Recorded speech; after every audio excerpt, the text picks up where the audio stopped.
Welcome to the pre-lab for experiment number 1. What we're going to do here is we're going to discuss the objective of the lab, what the goal of the experiment is, and also some of the tools that we're going to be using and kind of the procedure that we're going to go about for this. So this lab is all about density, which you've probably learned in chemistry class is the closeness of atoms inside a material, right? The more dense something is, the closer the atoms are together. So like if I've got two objects, here's object A and here's object B. Object A, its atoms are like this, and object B's atoms are like this. Clearly, object A is more dense because it's got its atoms closer together, right? So density has to do with that. Now, how do we calculate density mathematically? You probably already know this. But if you think about it, really, you can have a really heavy object that's spread out a ton and it doesn't actually result in having any more density, right? So what that means is the volume, the space that those atoms take up is a factor. So we can say that the density, which is represented in physics by a Greek letter rho, which is like this weird P with a Q, kind of Q tail on the back. Density is going to be equal to mass of the object divided by the volume that it takes up. The more atoms that are in the spot, the more mass it's got. You know, the closer they are together in less space, the lower the volume. So if volume goes up, if I get a bigger container with the same number of atoms in it, spread them out, obviously it's less dense. If I increase mass, put more dots in there, it's going to get more dense. That's the idea. Okay, so that's our equation for density. Now, density is a property that is inherent to every material. So, if we have a material, no matter what shape it's in, it should still be able to have the same density. And that is what we're going to be testing in this experiment. So in this experiment, we've got a cylinder and a sheet of metal. Both of these are made of aluminum. We want to prove the density of aluminum using this idea, density being mass divided by volume, both for a sheet and for the cylinder. So we're going to do this two ways. The first way we're going to do it is geometrically. In math class, you guys all probably learned that the volume for a cylinder is equal to pi r squared times h. So if I get my cylinder,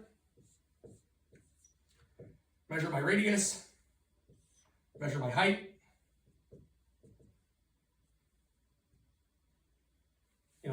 use the constant pi in there, we can figure out what the volume of that cylinder is.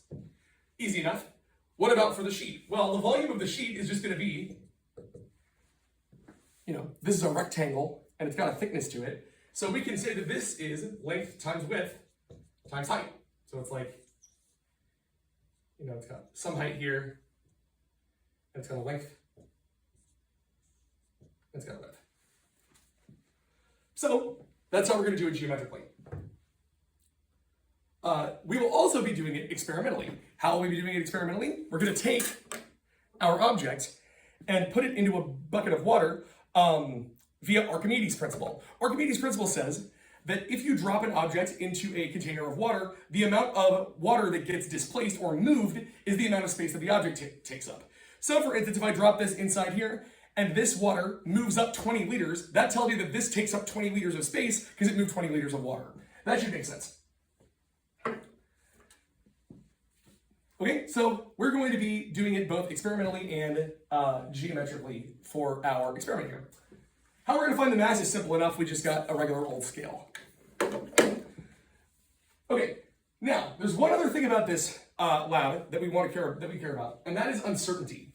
So uncertainty is the idea that your measurements are never perfect. They're never perfect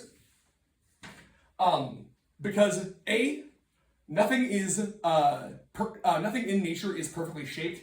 This is not a perfect cylinder. This is not a perfect rectangle. In fact, you can really see this is not a perfect rectangle. It's got a curve on the top.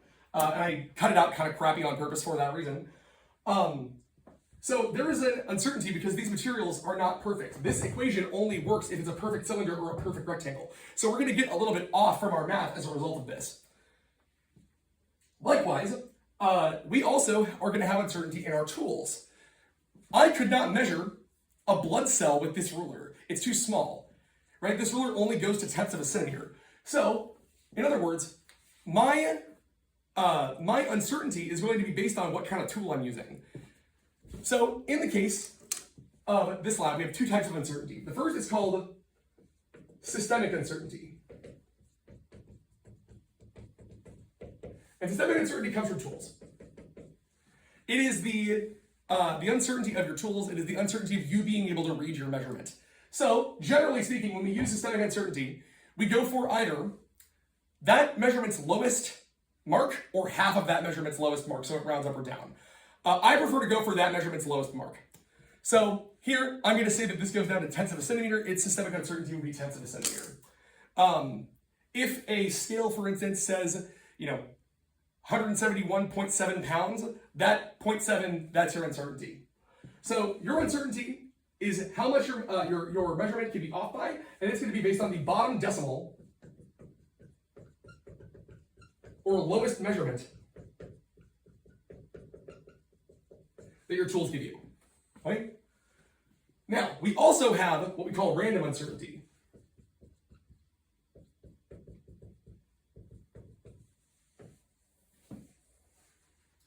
Random uncertainty is the idea that things are not perfect. Not only is this not a perfect cylinder and that not a perfect square, I also am a human, and I've got human eyeballs, and I have shaky human hands. Maybe I slip a little bit when I read it. Maybe I read the ruler wrong. Maybe I'm not holding it straight. Maybe, there's bends and cuts and edges on your sheet. In those cases, the random uncertainty comes from everything else, everything outside your tools. Circumstances. Outside the defect, the observation. Okay, well, how do we determine random uncertainty? That's easy. We can figure out how randomly uncertain something is by taking a bunch of measurements.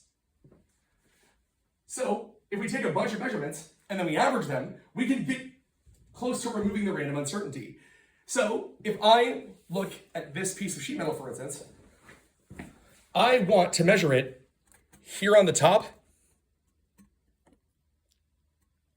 where it's high, here down here where it's low, here where it's at this little groove, here where it's kind of bent a little bit. If I measure it at all those spots, and then take an average, I can try to account for the fact that I have, random uncertainty. So random uncertainty in a measurement is going to be based on your standard deviation.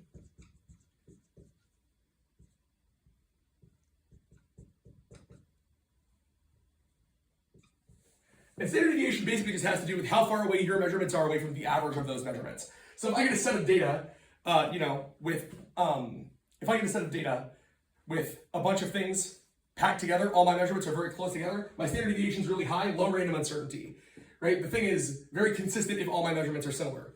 If I get crazy different measurements with outliers and stuff, I got a high standard deviation, that means that the random uncertainty is pretty high, right? It's skewing the average by a lot.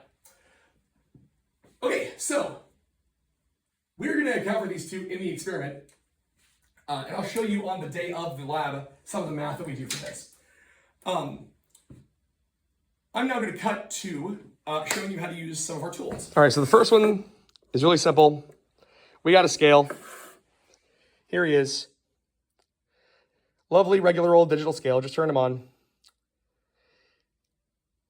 It's ready to go when it says 0.0. Before you use it, you want to hit 0 just to be safe.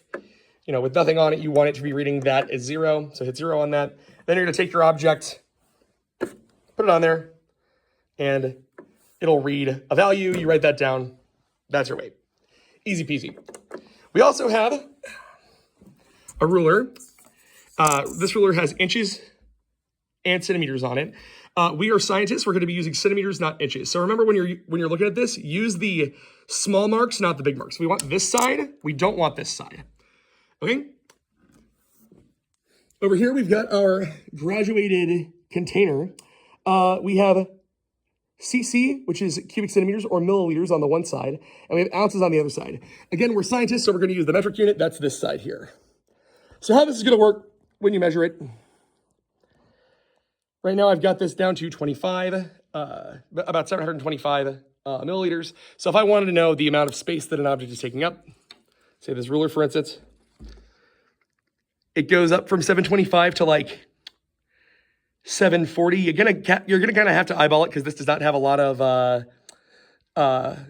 marks on it, and we can see that this container actually has a really high systemic uncertainty, right? Because its lowest value that it gives you is pretty high. So that's how you're going to use this, and that's how you're going to use this.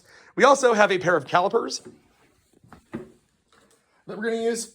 Calipers are used for things that are either too thin or too round to measure. So we're going to be using these for some of our measurements here.